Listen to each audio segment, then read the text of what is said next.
কোনো একদিন এদেশের আকাশে কালিমার পতাকা উড়বে, সেদিন সবাই খোদাই বিধান পে দুঃখ বেদনা ভুলবে।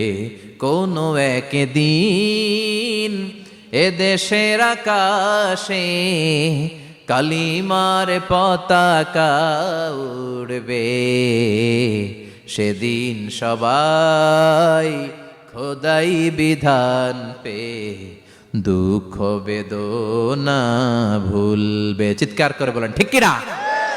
এই কালেমার সমাজ যদি হয়, ওই সমাজে কেউ লাঞ্ছিত হবে না, ওই সমাজে কোনো নারী নিগৃহীতা হবে না, ওই সমাজের কোনো কাজের মেয়েরা ধর্ষিতা হবে না, ওই সমাজে দুর্নীতি থাকবে না, ঘুষ থাকবে